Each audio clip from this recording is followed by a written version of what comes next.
My parents were the first to fall violently ill from the sickness as we know as XoRax. I can vividly recall my father lying on his bed while his muscles spasmed and he choked on his own vomit. I stood to his side, still frozen in place and refusing to leave as I held back sobs, his pupils dilating until his entire eye was an inky blackness. As he tried to speak, turning his head towards me, but his opening mouth only brought forth another torrent of vomit. I remember saying something, but that detail is lost on me now. I remember staring into his glazed eyes as the shuddering became less pronounced, and he was suddenly very still. I let out a wail and ran to my room, unprepared and unwilling to face the truth. My mother was the first to pass, then my older brother who had just turned 17, and finally my father. I had not considered that I would have caught the disease myself, if it were that fact contagious. I thought myself just lucky, though, tragically lucky at that. I fell asleep in the corner, huddled in a blanket that previously kept from my mother warm. Her perfume made the putrid aroma somewhat tolerable, perhaps just enough that I could just drift off. I remember a persistent banging next a series of muffled inquiries from the opposite side of my locked door. They were shouting for survivors, looking fervently for anyone who was still alive. Desperate for the breakout, I rushed to the door and unlocked it to face what I could come to identify as the day crew. Their faces were obscured by the large gas masks fitted with some sort of capsule on either side of their cheeks. Their breathing was slow and monitored. Their voices were nearly impossible to hear all over the mechanical wheezing. They were all covered in head to toe in black regulation hazmat material with an orange text reading "Day Crew" on their backs.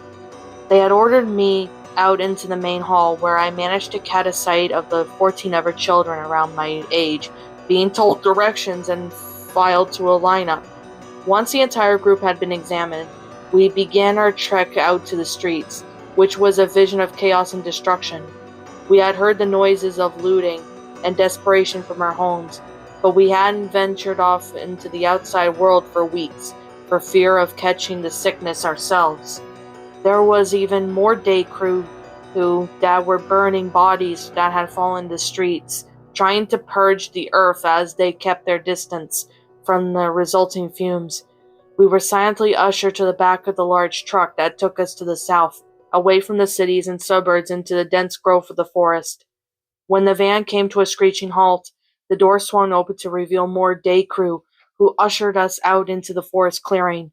We were interrogated about our exposure with anyone with ROX and if we felt any symptoms like nausea or vertigo, though we had all had witnessed our family members falling ill and had tried to vain to treat them.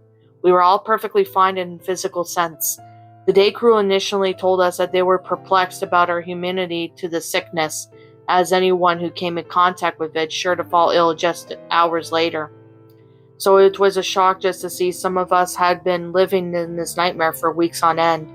They had administered more tests and asked for more questions. However, we were told that the immunity was tied to some hormonal cell that disease was using to compromise the immune system, and since we were all too young to have properly developed it, the disease was unable to make us fall ill. We were told that the day crew wanted us to study us, that we could live under the cover of the forest in quarantine. They would hope to extract a cure from our group that could be used to heal the world rid of the ROX disease. They tried their best to sound positive in the light of the situation, but it was obvious that even they were doubtful of their efforts, and that there was no guarantee for any of these tests to follow through. Still, they kept the mood optimistic and promised us that they would save countless lives with our efforts. They built a secluded village in the forest, providing us with such a makeshift chair house carved into the tree trunks surrounding area.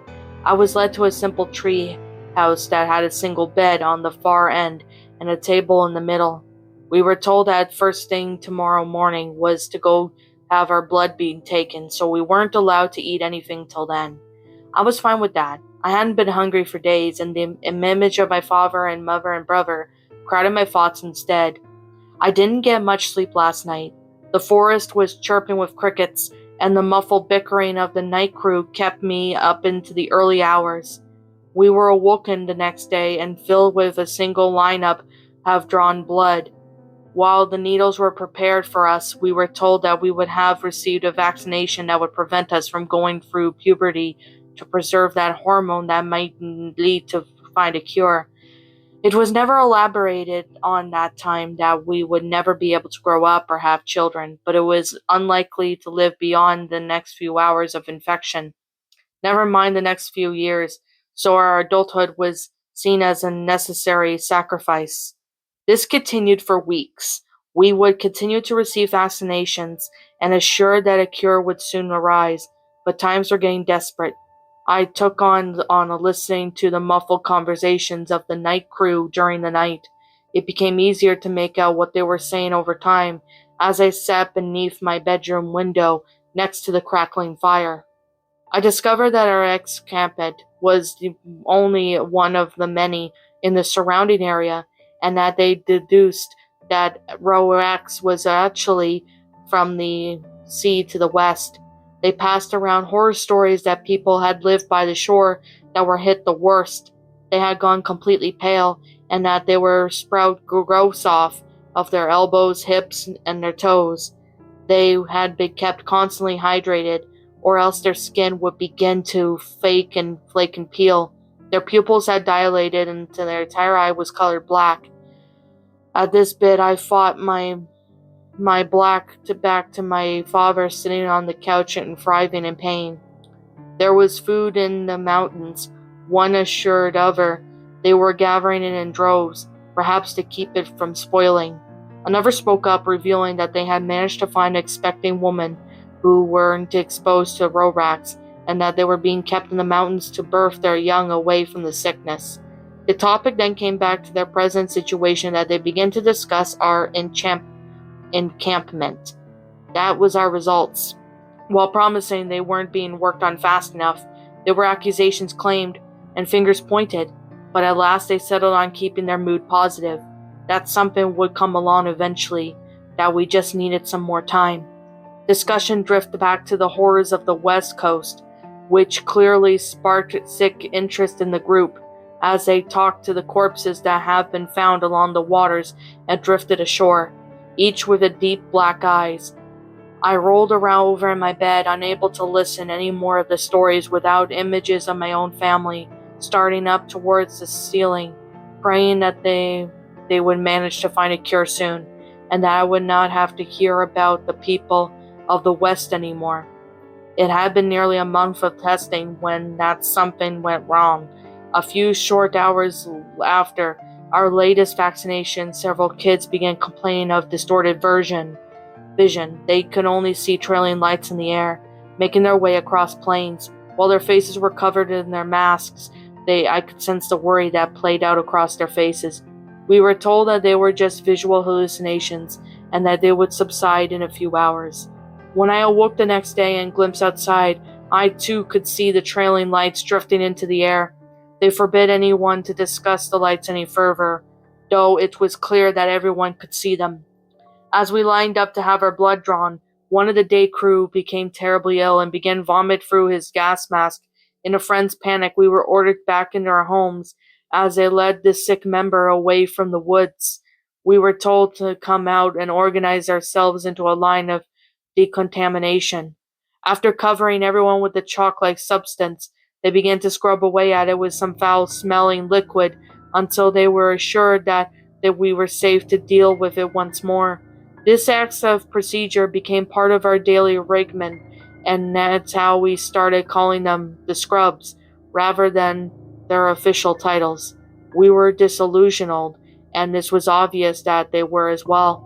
The visual hallucinations began to worsen, even though we had stopped taking vacations long ago. Some kids began befriending imaginary creatures in the air, speaking to the trails of the light. I was horrified that I might start losing my sanity as well. I didn't want to eavesdrop on the conversation over the fire that night, which had gradually worsened at each passing week, with the trailing desperation in their voice. The night crew began to exchange information about other areas. The food in the mountain had been contaminated, and the rumors began to surface that all the births had resulted in defects, with each child being well over a healthy birth weight, with their eyes far apart, or they would likely succumb to a disease and perish as well. It was decided that the cure that had been tested on the XoRax-ridden patients hadn't shown any signs of preventing the sickness, but rather simply showed the process of the sickness, so it claimed lives in days rather than hours. While this was bit of good news, they focused on how very little accomplished over such a large span of time, and how anyone with the sickness shouldn't be kept stringing along, but rather destroyed so that they couldn't contaminate anyone else. There was a coldness in their voice. I rolled over onto my bed and watched the lights play across my vision, dancing across my eyes until I fell asleep. The scrubs were gone the next day, leaving us behind with their failed experiment. The other children seemed unaware of this and decided to continue befriending imaginary creatures. In depression, I sulk off to bed only to suffer a violent burst of spasms and shivering in the process. I drifted in and out of sleep that night, having one recurring nightmare of another. When I awoke, I heard something pass through my doorway, something that possibly couldn't be there. Rolling over, I reluctantly looked up in the air, saw a trailing ball of light float around my house before descending toward my bed. "Hello, Link. Wake up. The great Dooku tree has summoned you." What's up, my pretties? It's the Lion Queen here. I want to appreciate you all for tuning into this video, and I do appreciate you guys supporting my video by giving this video likes and stuff. If you really enjoyed this video, be sure to leave a like, comment and subscribe if you're new, ring the bell for notifications to when I upload so that way you guys will get updated for whenever I upload. If you want to follow me on Twitter or DeviantArt, feel free to leave a follow on those if you are interested in following me on those socials. If you want to support my backup channel, known as Miss Dark Shigo, feel free to subscribe to it, as a link to that will also be in the About page section.